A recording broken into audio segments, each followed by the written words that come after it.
মমতা বন্দ্যোপাধ্যায়ের সওয়ালে সুপ্রিম কোর্টের মান্যতা। রাজ্যের এসআইআর এর কাজে জুডিশিয়াল অফিসার নিয়োগের বেনজির নির্দেশ শীর্ষ আদালতের। জুডিশিয়াল অফিসারদের সিদ্ধান্তই হবে চূড়ান্ত।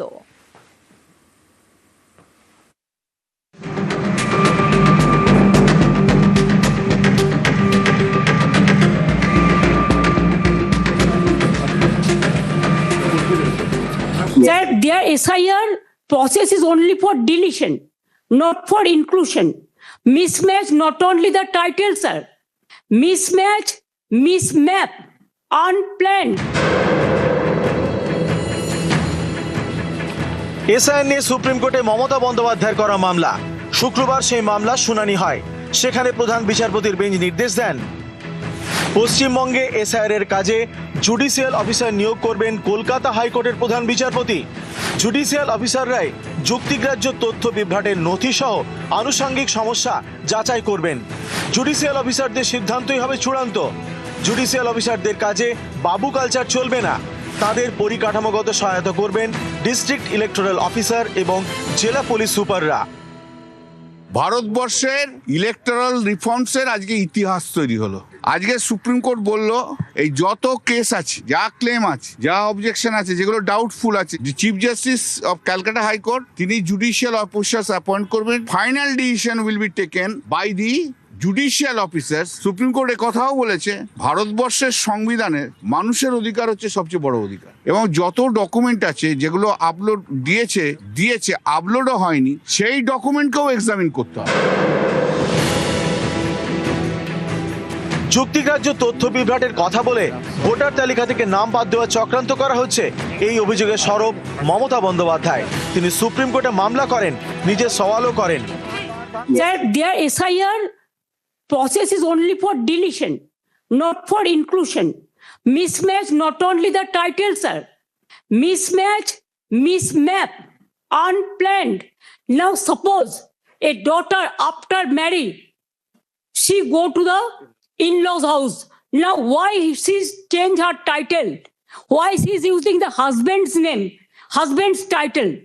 That is also mismatch. Yes, sir, they have done it, sir. Number two, sir, there are some daughters who married and shifted the in-laws house. Their name also just unilaterally deleted. It is just because they shifted their houses. Sir, you will appreciate sometimes some people work some office, they go to they transferred other offices, they work somewhere. Sometimes the poor people, they purchase the flats, they shifted their addresses, but they are the genuine people are staying there. But because of the name of logical discrepancy, now they change the name.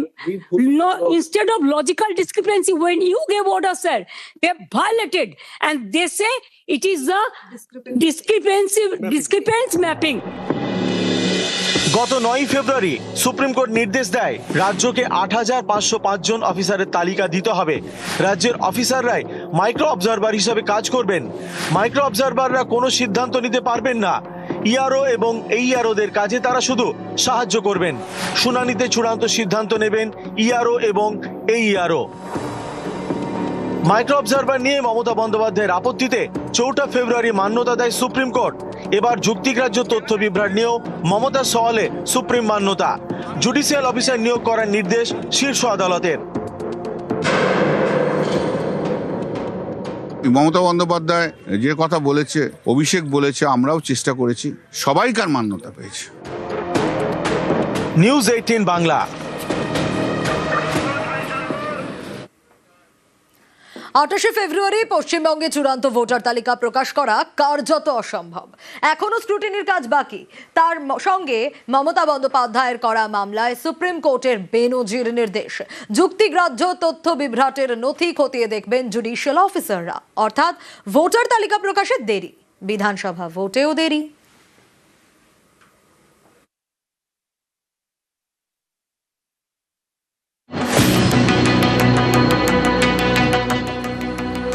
28 ফেব্রুয়ারি পশ্চিমবঙ্গে চূড়ান্ত voter তালিকা প্রকাশ হওয়ার কথা থাকলেও তা কার্যত অসম্ভব।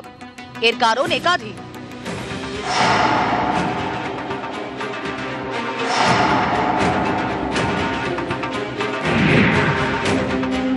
শুক্রবার পর্যন্ত নানা জেলায় নথি সংক্রান্ত অভিযোগের নিষ্পত্তি করা যায়নি।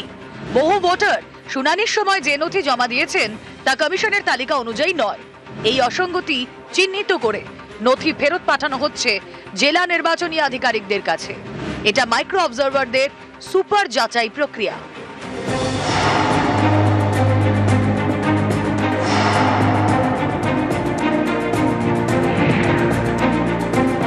নথি যাচাই করার পরেও প্রায় 5 লক্ষ ভোটারকে নিয়ে চূড়ান্ত সিদ্ধান্ত নিতে পারেননি জেলা শাসকরা। প্রায় 25 লক্ষের বেশি ভোটারের নথি যাচাই করে চূড়ান্ত সিদ্ধান্ত জানাননি ইআরও এবং এইআরওরা।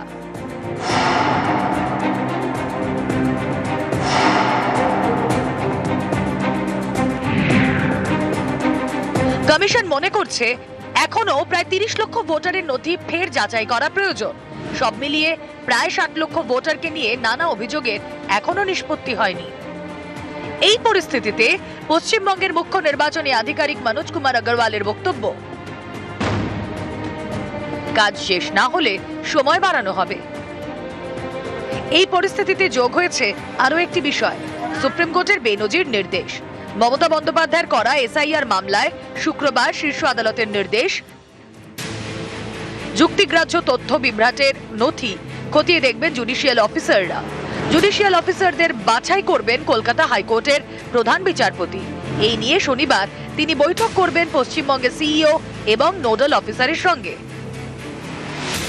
এই পরিস্থিতিতে এটা স্পষ্ট যে 28শে ফেব্রুয়ারি চূড়ান্ত ভোটার তালিকা প্রকাশ কার্যত অসম্ভব। অর্থাৎ ভোটার তালিকা দেরিতে, ভোটও দেরিতে।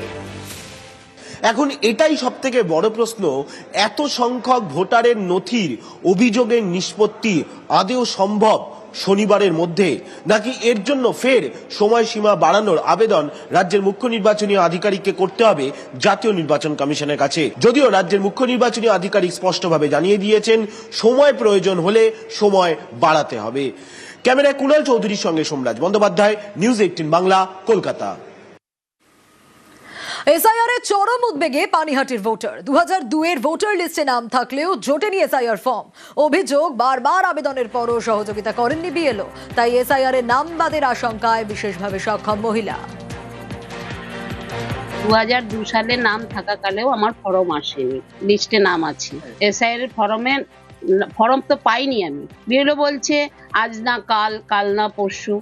আমার নামটা কেটে দেওয়া হলো কেন, কি কারণে আমি ফর্মটা পেলাম না? 80 সাল থেকে আমি ভোট দিই, কেটে দিল। আমি খুব আতঙ্কিত, ভয়ে আছি, হাঁটতে পারি না, চলতে পারি না। তারা তো আমাকে, তাদের কাছে সাহায্য চাইছি, তারা কোনো রকম আমাকে সাহায্য করছে না।